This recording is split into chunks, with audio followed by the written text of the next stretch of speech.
na ang kalusugan ay ating kayamanan.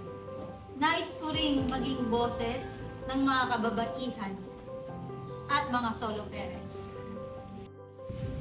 Sa aking mga kabarangay, kung bibigyan nyo ng pagkakataon na ipagpatuloy ang aking mga nasimulan, aking pagtitibayin at palalakasin ang pagsaserbisyo ng mataas na kalidad sa ating barangay. Dahil naniniwala po ako ng paglilingkod ng tapat sa mamamayan ay susi sa matagumpay at payapang pamumuhay ng bawat isa. Muli, ako po si Naida Ibarra, nagmamahal at nagmamalasakit sa inyo.